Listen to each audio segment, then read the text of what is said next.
There is a significant announcement I'd like to make. The 4 local government council areas of Woollahra, Waverley, Randwick and the City of Sydney. If you live or work in those local government areas, you need to stay at home unless absolutely necessary. Around 500,000 people live in the City of Sydney, Woollahra, Waverley and Randwick. Hundreds of thousands more work in them, but the L word was nowhere to be heard. Essentially, you're in stay at home. Stay at home. You should not leave your home. Stay at home. We will be asking you to stay home. But the 4 main rules for this not a lockdown are familiar. From 11:59 tonight, residents can only leave home for food or essential goods and services, medical care or compassionate needs, exercise in groups of 10 or fewer, and essential work or education. Is there a reason why you're not using the word lockdown? You can use whatever words you like, but what is really important is for me to explain what our citizens can and can't do. But some experts believe the message is being dangerously watered down. The Delta virus is different. It is being transmitted far more easily. Sydney has not faced this before, and that means a different approach is required. And that the rules are confusing and don't go far enough. We know if you contract that disease, you're going to give it to your family, but the rules don't apply, as far as we can see, to family. Sydney's Delta outbreak has ballooned to more than 70 cases in just 9 days. So will a short targeted lockdown by any other name be enough to bring it under control? Well, to give us his thoughts on today's announcement, we're catching up with Strategic Health Policy Advisor, Adjunct Professor Bill Botel. Bill, Sydney is in a complete state of confusion right now, and the Premier refused to call this a lockdown today. Why do you think that is? Well, I live in one of those local government areas, and it sure looks like a lockdown to me, right down to the run on the toilet paper. So it's a lockdown, let's be frank about it.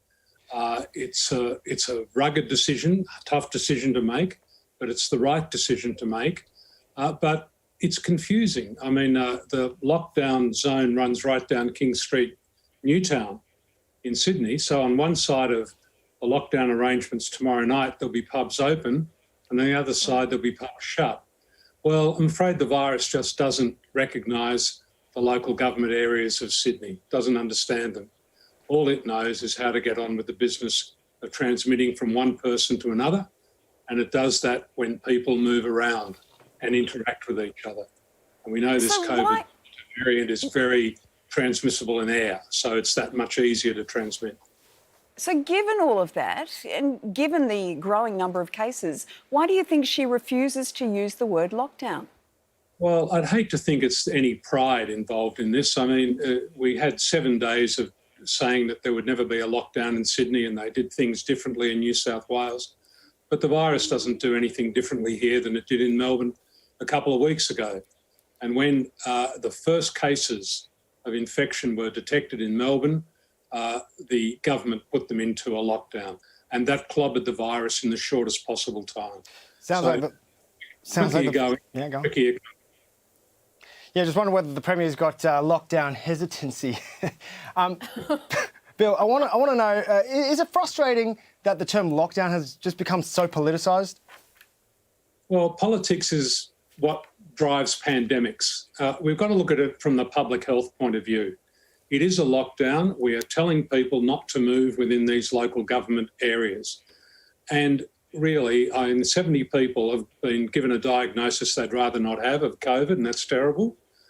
But within that, we've got people, particularly gig economy casual workers, who are going to be out of a job this coming week. And we've got a very big hit on businesses.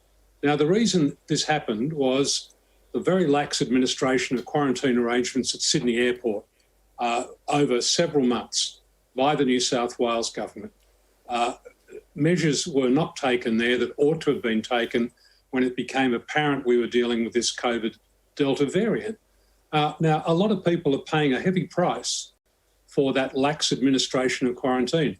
I'd like to know that all of those problems have been remedied tonight so that the next flight that comes in is going to be met at the front line, a health worker, a driver, wearing proper PPE, properly vaccinated, properly instructed and trained, and that it will not leak out of that chain. It's caused an immense amount of damage and a great deal of cost to the people. Now, businesses are going to take a big hit at the end of the financial year sales that were going on this weekend in Sydney and Bill, won't if the New now South... take place. So, sorry to just jump in. I want to sort of get your thoughts on this. If the New South Wales Premier had locked down everyone on Monday, as perhaps some might have wanted, and, it worked and there were no more cases, she perhaps would have been slammed for being too heavy-handed. So can you see why there might have been a reluctance from her to lock down? Well, that brings politics into it. I mean, you get knocked if you do and knocked if you don't. But the public health response, which is the only thing really that the Premier and the government should be thinking about now, was to lock down the first they heard of these infections coming to light. The quicker you go into it and clobber it and get rid of it, the quicker you can come out of it. Every day that you dither and delay, and there's been 7 or 8 days now of will we, won't we, and every day that you don't expand it, I think, to the greater metropolitan area of Sydney, the longer it's going to take us to get out of it. We saw that last year, and we don't. All right, Bill. Why would you repeat that again this year? Yeah. OK, Bill, always good to get your thoughts. Thanks so much for speaking with us again. Thank you. I would hate for that term to become confusing, to become politicised. I remember when the Northern Beaches outbreak happened in December here in Sydney, it got locked down, and that was important because people knew what that meant. Whereas I think, if you don't use that terminology, there's going to be a lot of questions up in the air where people go, oh, hang on, is this the same as what happened in December, or is this a little bit different because it's not technically a lockdown? And I just don't think you want confusion at this point. And Gladys Berejiklian has said from the start, when she has sat in the middle of all of the premiers when it comes to going hardline, and she's always said, no, everyone in New South Wales is an adult, they'll do the right thing. But this just proves we need our politicians to be adults, because right now in Sydney, everyone is confused about the rules.